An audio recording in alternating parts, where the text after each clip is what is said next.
The lights in the studio dimmed for a heartbeat, then snapped back, harsh and bright, reflecting off polished surfaces, catching the tiniest tremor in the air. Cameras rolled, the audience hushed, and the familiar chatter of a daytime talk show faded into an almost unbearable silence. On one side, the smiles were warm, practiced, the kind honed over decades of live television. On the other, a man sat poised, eyes steady, carrying the weight of a lifetime. Clint Eastwood, the embodiment of rugged integrity and quiet defiance. Joy Behar leaned forward, her grin effortless, her voice cutting through the tension like a scalpel. She made a comment, innocuous at first glance, laced with that signature mix of jest and challenge. The words hung in the air, and for a moment the world seemed to pause. Then Eastwood's eyes narrowed, a flicker of steel igniting beneath decades of calm. It was subtle, almost imperceptible to the untrained observer, but in that glance lay a warning. The studio audience shivered, the air thickened, tense as if every breath held a secret the cameras couldn't capture, and then it happened. The words that left his mouth were not rehearsed, not polished, not curated for social media.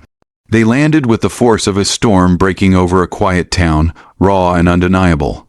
A laugh rippled awkwardly through the audience, but the tension didn't break, it sharpened. In seconds, social media erupted. Clips began circulating, comments flooded in. "Did you hear what he just said?" Echoed across screens worldwide. The moment was alive, viral, unstoppable. It was more than a clash of personalities. It was a collision of eras, of legacies, of values. Here sat a living legend, a man who had long defined strength, independence, and authenticity, facing the sharp, lightning, quick wit of a cultural institution that had spent decades shaping public discourse. Every gesture, every syllable was charged, electrified, impossible to ignore. The world was watching, and waiting for what would come next. If you thought you knew Clint Eastwood, you were about to be proven wrong. The air quivered with the promise that this was not just a single television moment. It was a spark, one that could ignite debates far beyond the confines of the studio. And as the cameras continued to roll, as the audience leaned forward in anticipation, one truth became clear. What he said next would change everything. But behind that flicker of anger was a deeper story, and it began long before the cameras rolled. Clint Eastwood's presence on The View was more than a routine guest appearance. It was a collision of worlds, each with its own weight, its own unspoken rules. On one side, a man who had defined an era of American cinema, the stoic gunslinger, the uncompromising director, a figure whose name alone evoked respect, admiration, and a certain fearlessness. Decades of films had cemented him as more than a star. He was a symbol of authenticity, of rugged integrity, of a life lived outside the scripts handed down by others. The world didn't just watch him act. It watched him embody a standard of honesty that often felt missing from modern culture. On the other side was The View, a daytime institution that had evolved into something far more than entertainment. It was a cultural barometer, reflecting not only public sentiment but the fissures in societal debate, the generational divides, the ideological skirmishes, the lines drawn between what is acceptable to say and what will trigger outrage. Its hosts wielded influence not with a script, but with voice, wit, and timing. In that space, every word carried weight, every reaction was amplified. A slip here, a misjudged quip there, could ripple through millions of screens, spawning hashtags, memes, and heated conversations that stretched from living rooms to the halls of power. The stage was set for inevitability. The public had grown weary of safe celebrity appearances, those rehearsed smiles, carefully curated answers, the predictable backhand, fourths designed to avoid offense. People craved authenticity, but they also craved drama, tension, the thrill of the unexpected. Social media had trained audiences to watch with sharpened eyes, ready to catch every eyebrow raise, every micro-expression, every subtle inflection that might hint at a crack in the polished veneer. And Eastwood, a man who had spent his life challenging norms and ignoring superficial expectations, was about to enter this minefield. The tension was palpable even before he arrived. Staff whispered about how this could go wrong, or right, depending on perspective. Producers debated how to manage a legend whose reputation for blunt honesty was legendary. The audience, both live and online, felt the magnetic pull of anticipation, sensing that they were about to witness more than a conversation. They were about to witness a moment where legacy, principle, and media culture would clash head-on. Everything at stake: reputation, authenticity, credibility, and the intangible currency of trust. For Eastwood, it was the preservation of a lifetime of dignity and respect. For the show, it was a test of relevance, authority, and control over a narrative in an age where any moment could spiral beyond their grasp in seconds. Every second counted. Every line mattered. Every glance promised either harmony or havoc. And the atmosphere in the studio, heavy and electric, carried a silent warning. When two forces like this meet, fireworks are inevitable. What seemed like a simple appearance was actually a spark in a room ready to ignite. The world outside had no idea that history was about to be recorded in real time, in a few simple words exchanged between two titans of influence. But in order to understand why things spiraled, we need to go back to meet the person who triggered the chain reaction. Joy Behar walked onto the set with the kind of ease that only decades of live television can forge. To the casual viewer, she was effortless. Smile in place, tone confident, body language calibrated to convey both warmth and authority. She had spent a lifetime in the spotlight, learning the subtle arts of timing, wit, and the delicate dance of provocation. Every glance, every inflection of her voice, every raised eyebrow was honed to a razor edge. On the surface, it appeared playful, charming, even benign. But underneath, there was a carefully constructed persona, a shield built from years of navigating the unpredictable currents of media culture. Her journey was not one of mere luck. Behar had started as a stand-up comedian, honing her instincts in the unforgiving crucible of late-night clubs and smoky comedy rooms. Each laugh earned, each heckler diffused, each punchline tested against the harsh reality of audience scrutiny, had forged in her an instinctive command of attention. She learned early that controversy handled with skill could elevate a career. She learned to speak with authority, to punctuate a point with levity, to land a line that would linger in the public consciousness. And when she transitioned to television, these instincts became weapons, tools of influence that allowed her to dominate conversations without raising her voice. By the time she became a fixture on The View, Behar had developed what some might call a media insider immunity. She knew how to navigate the storms of public outrage, how to skirt pitfalls that would topple lesser personalities. She had survived scalding commentary, political firestorms, and the fickleness of both fans and critics. There was a rhythm to her performance, a cadence built from decades of practice, that made her seem untouchable. It was confidence earned, yes, but also the subtle arrogance that comes when the world expects you to stumble and you never do. Patterns emerged over the years. Behar had been part of countless viral moments, some by design, some by instinct. She thrived in environments where debate was sharp, where she could maneuver conversationally, test limits, and provoke reaction. She understood the theater of television, the interplay of host and guest, the electric tension between authority and challenge. And yet, even with all this experience, there was a blind spot, a tendency to assume that her mastery of media dynamics would be enough to manage any encounter, no matter how unpredictable. In the studio that day, every detail reinforced her sense of control.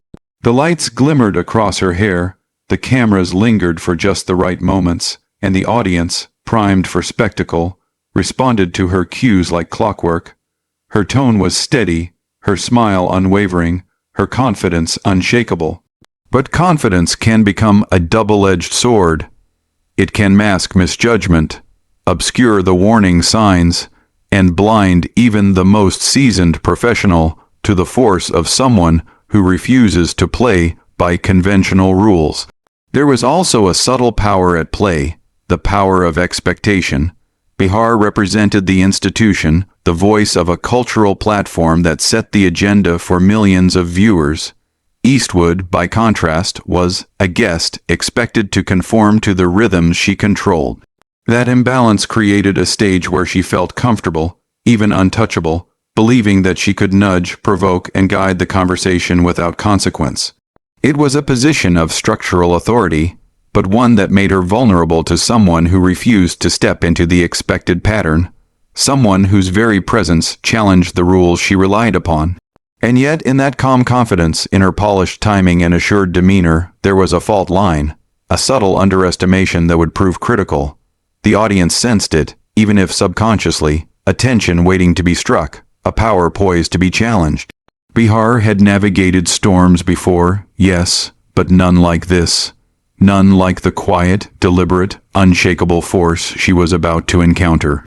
But while she was polished with decades of experience, the next guest would bring something entirely different. Clint Eastwood's story begins long before the bright lights of The View, long before viral clips and media debates, in the dusty backroads of California, where ambition was measured not by applause but by grit. He was a boy who learned early that the world rarely bends to the will of the timid. Jobs came hard, recognition was rarer, and success was earned through persistence, not charm. His first steps into Hollywood were modest, almost invisible. Bit parts, fleeting appearances, lines spoken that would vanish into the ether of forgettable television and B-movies.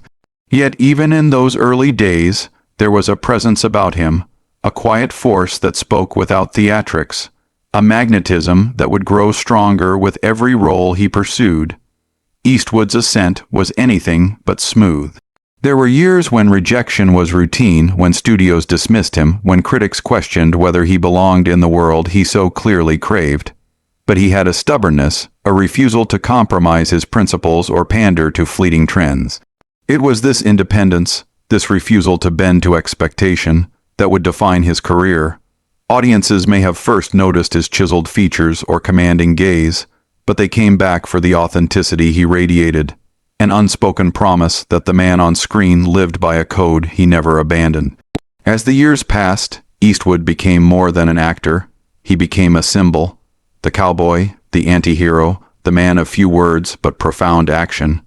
His films carried a moral clarity rarely found in the glitz of Hollywood, a commitment to truth, resilience, and justice, even when it was inconvenient.